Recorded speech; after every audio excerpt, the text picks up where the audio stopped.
Good morning. I guess it's afternoon. Oh, it's not even afternoon right now. It's exactly noon. Good noon to you. Good noon. I pulled this one down just a little. Ooh, but I don't need you to see my recycling box.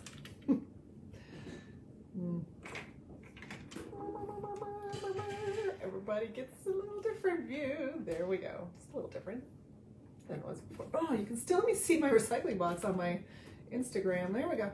Okay, there we go. I'd prefer you weren't looking at my recycling box in the bottom corner. Now you can still see a little bit, but that's okay. We'll leave it for now. We'll leave it for now. Here we are with some Friday live office hours, and I did not go live on Monday. I love it when Instagram gives me a notification that I'm live. Instagram's like, Voice Ped is live now. Thanks, Instagram. I'm Voice Ped. Thanks. Anyway, that's fine. It's fine, Instagram. I did not go live on Monday because, hi Gabby, because it was a holiday here in Canada. So it was Victoria Day long weekend here in Canada, so that was a thing.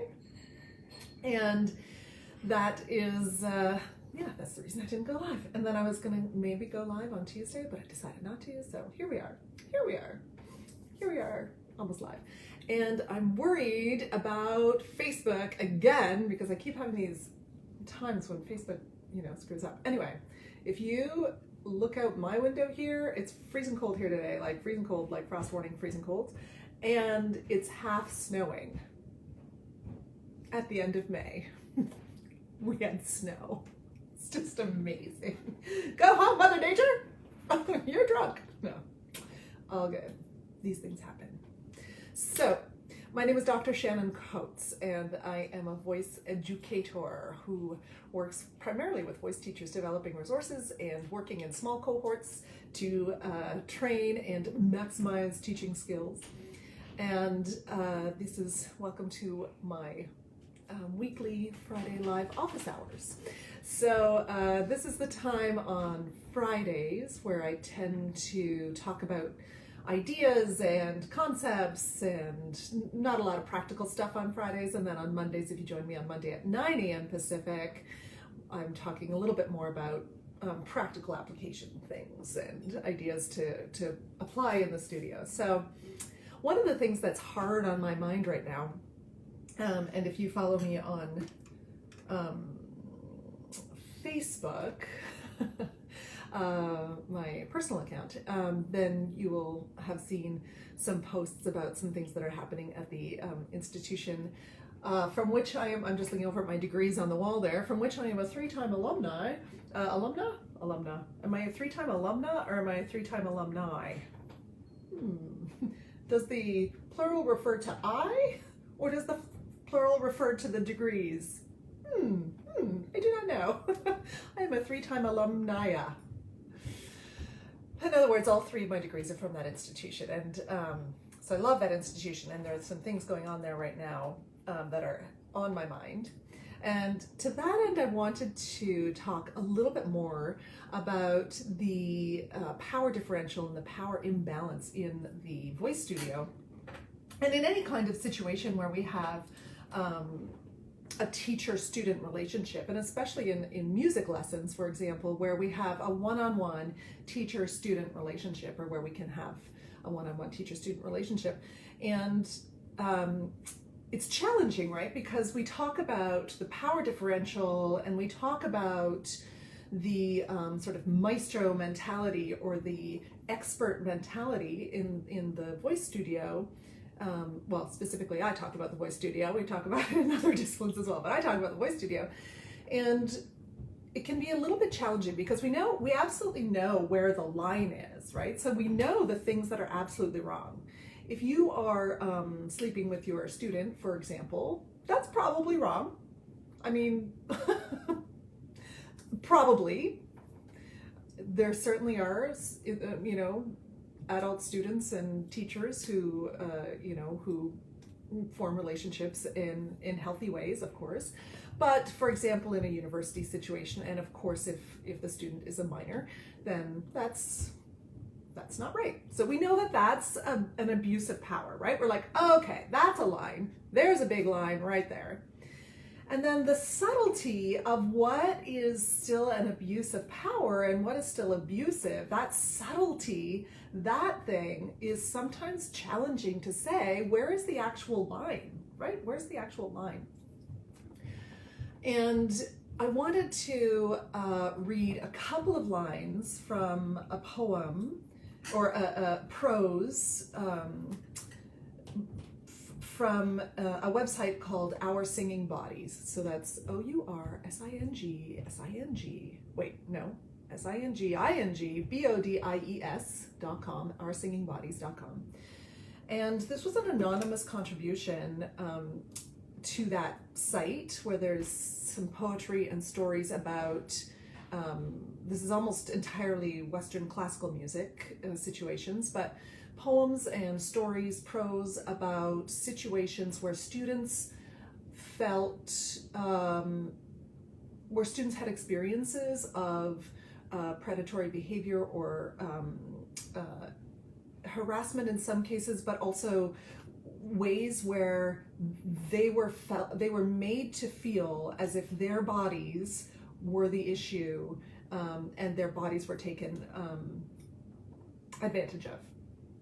Okay, so this prose is called Gray Area, and it's an anonymous contributor, and it talks about, so there's a little, I should say there's a content warning here about inappropriate touching in a singing lesson. So the contributor talks about being in a situation where the singing teacher or their singing teacher has wrapped their body around them, body to body, and is encouraging them to sing, and the singing, and also pulled another student in to observe so that it was safe. And so the teacher, there's some talk there, and then the prose goes on. What could I do? I could have pulled away or asked him to stop, but another student was sitting there, so it must have been innocent. Besides, I didn't want to pull away. I had never sung so well in my entire life. I was flying, but if he relaxed his grip, I would tense up again, and so he would pull me in again, close and hard again, murmuring in my ear as if he were holding me fast against some fierce storm, and I would be swept away without him.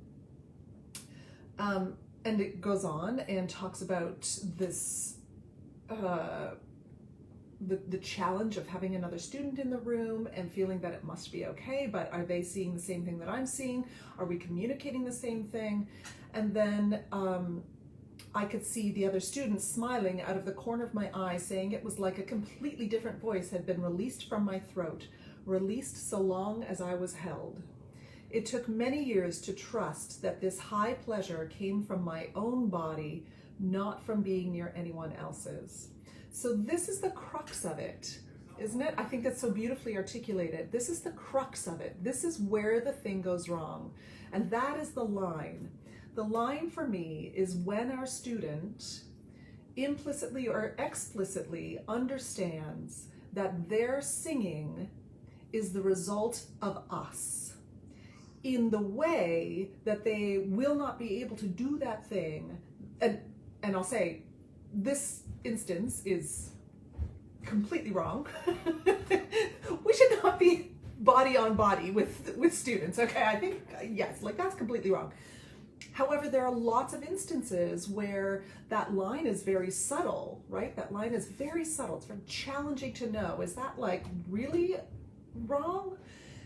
And the wrongness again for me comes in, or that line, it can be drawn very explicitly at the point when the student believes, whether because we have told them explicitly or because we have implied that this kind of singing or this kind of expression is not available to them outside of our interference or our input.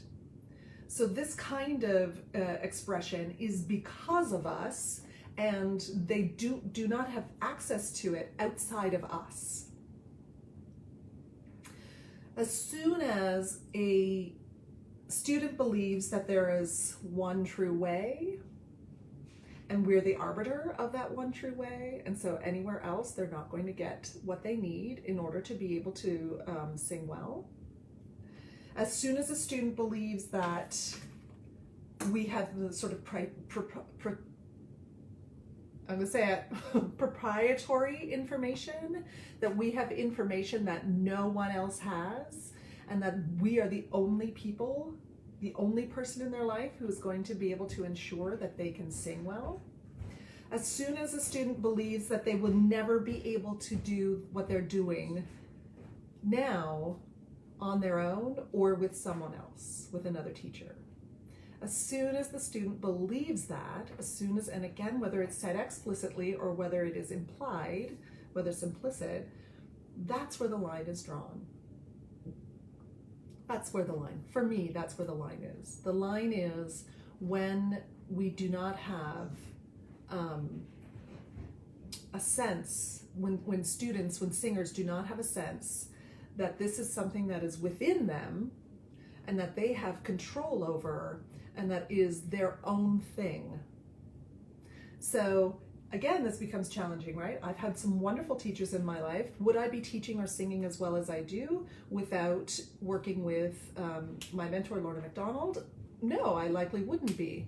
But is it always in there anyway? Yes. And can I do it independently? Can I teach independently of Lorna MacDonald? Of course I can. Yes, I can. And can I sing independently of her input? Yes, I can.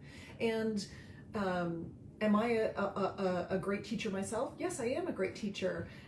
But do I think that my students, do I think that I have something absolutely proprietary here that I can't, where my students, the singers that I work with, would not be able to sing if they weren't working with me? Of course not. Of course not. And if you have that implicit belief, I mean, there is a scale here, right? So there's a scale of taking advantage of being that mentor or being the expert or the maestro. There's a scale on this one side of taking advantage of that and being predatory. So there's that side of that scale. And then there's all the way down through to the innocuous and the thing that we don't necessarily know explicitly about ourselves, where we believe that we are the best teacher for that student in a way that means that that student can never get what they're getting from you from someone else, in the negative way, right? And you can see how that may be true to a certain extent. That actually may be true to a certain extent. You may be the best teacher for that student in this time. But here's the key: in this time, at this time. And you're working with that student so that they can be independent of you, and so that the discoveries and the work that the student is doing is part of who they are, and not completely dependent on you being in the room and guiding them. So you're working toward them having that self-autonomy and being separate from you. Again, I'll pull this back. It took many years to trust that this high pleasure came from my own body, not from being near anyone else's. We want to, as teachers, if we want to stay on the right side of this, we want to know that we are working toward the student trusting that the sound is theirs. It's theirs, and that we have no right to it, right? They don't owe us that sound. They don't owe us their bodies. We have no right to their bodies or their sound. That sound is theirs. That's what we're working towards. So if that's what if that's where you're working toward, if that's what you're conscious about, that's what you're working toward, that keeps you on the right side of this equation. I think that helps to keep you on the right side of this equation. Otherwise, we can very easily get on the wrong side of this equation, very easily get into that sort of mentor, proprietary, you're not going to learn You're not going to be able to learn this from anyone else. I have I have the key. I know the one true way. If you are in a class, or if you're working with someone who literally says, you're not going to get this information anywhere else, be real cautious. That should be a big old light bulb, right? That should be, or a red sign. That should be a big old red flag right there. If you're working with someone who says, you're not going to get this information anywhere else. That's a big red flag. Big red flag. Yes, it is. Especially when we're talking about anatomy and physiology. So I've kind of morphed into voice pedagogy now, but especially when we're talking about anatomy and physiology, friends, that stuff's available on Wikipedia. You can Google it. You can Google it all. So if you're in a voice ped class, or you're in an anatomy and physiology class where someone says you're not going to get this information anywhere else, really? Okay, that's interesting. I'm pretty sure I could just Google it. So keep that in mind. But that, again, that's over on the other side of things. So a little bit of a deep thought today. I apologize if that was a little too much of a downer for a Friday, but like I said, it's kind of gross here. So you're welcome for the grossness. And if you haven't yet, if you're a singer or a voice teacher, I would recommend taking a look at OurSingingBodies.com just to see some stories and by stories I don't mean, fairy tales. I mean people's real lived experiences and their expression of those real lived experiences, and to kind of take that into consideration when you're in the studio. Happy Friday. Happy weekend. We're almost there. It's Friday. We're almost there. I will see you on Monday at 9 a.m. my time for some live office hours. Yes. Take care.